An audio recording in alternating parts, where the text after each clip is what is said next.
Ooh-wee. What's going on, YouTube? It's Donnie all day. I got some pretty exciting knife news, if you like that kind of thing. So, everybody who has followed me for more than 10 seconds knows that the Case XX Bowie was one of my grail knives. I have this knife in a few different platforms from a few different makers. But this one was always my favorite. This one was always my go-to. This one was always my grail knife. And this one is basically what started my channel, as people have heard. And if you haven't, I was really wanting a Case XX Bowie. I mean, forever. But they were expensive. And I never knew if this was a knife that could be used, or if it was just, as it was named, a presentation Bowie. And then I found out that presentation meant because they'll etch your logo, your business, or whatever on there. And that's why they call it a presentation Bowie. This thing is a beast.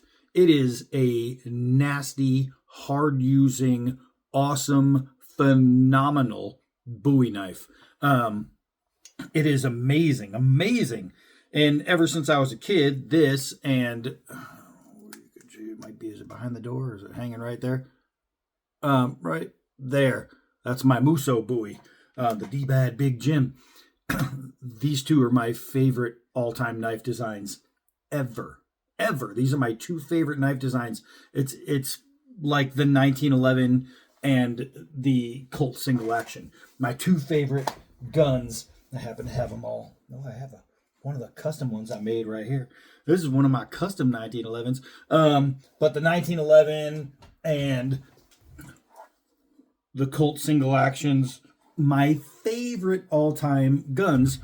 These two are my top favorite all-time knives. I was lucky enough to have this one just donated to me, to the channel, the Daniel Boone version, 1967 and 1969. This is a keepsake forever. Absolutely love it, and I'm very thankful for that. But I have my Cisco version that I customized, and it's somewhere over there. And I have even the cold steel version that I customized.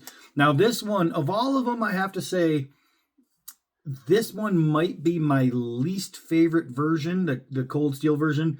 I'm just not a super fan of how flat this line is.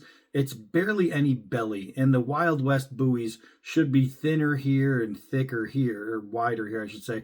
But this one's almost straight across. I'm not crazy about the design on this one, but it's a Wild West style Bowie, and it's one of my favorite knives all time. So for a long time now, people have been asking, when are you going to do your own? And I kept putting it off.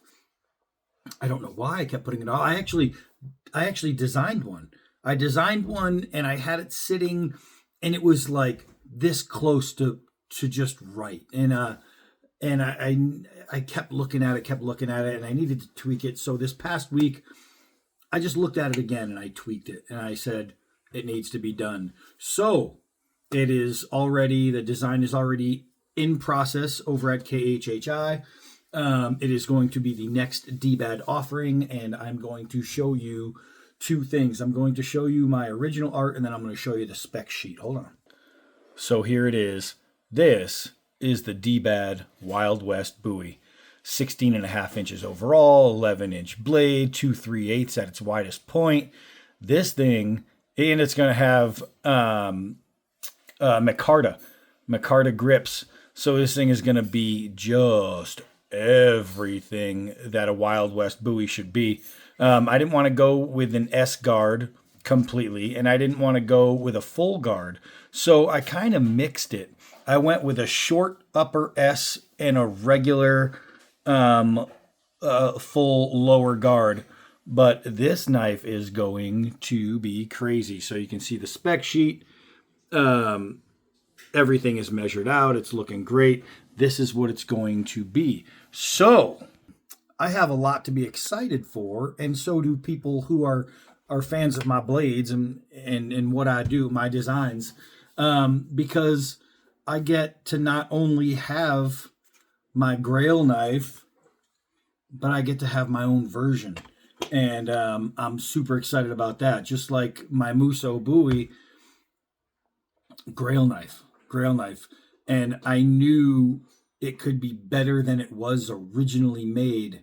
And I accomplished that. And it's phenomenal. I freaking love it. So I'm really, really excited that this is going to be the next dbad knife from KHHI. Right now, I believe, hold on. Okay, I was right to believe. The dbad Zombie Slayer. It's actually, it's hanging right over there. You can't see it. But the dbad Zombie Slayer, which is another super incredible, badass, one of my designs. This is an all original design.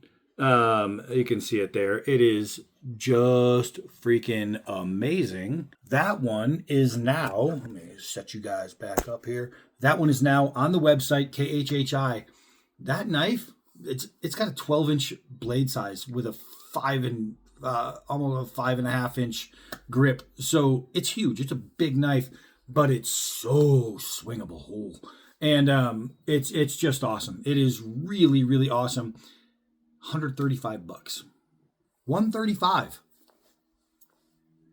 I don't know. So it's badass, but it's on the website now.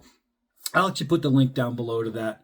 And I'll put the link to the dbad, all the dbad knives at that page, so you can check out the designs and see what's what. But really stoked about this one. It's super, super badass.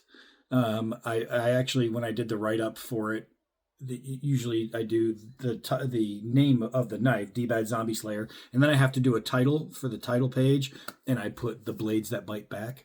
So I think it's just really cool. I'll even give you a quick rundown. It says 1932 filmmaker Victor Halperin created the first zombie movie, White Zombie, starring Bela Lugosi.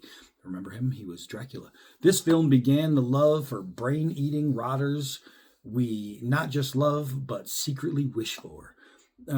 Film greats like Night of the Living Dead and TV's The Walking Dead have captivated us as we watched everyday people become superheroes as they use their most lethal blades to decapitate the staggering biters.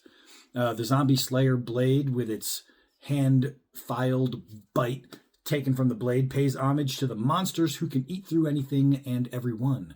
This design needed to capture two things: a bite through steel, showing that these beings are nearly unstoppable, and the blade worthy enough of stopping them. So that was my write-up. That's what I did for this. Definitely follow the link below. Check it out. It's awesome. And I cannot wait for my version of this. It is going to be incredible. All right, so that's it for this one. I am Donnie all day. Until next video.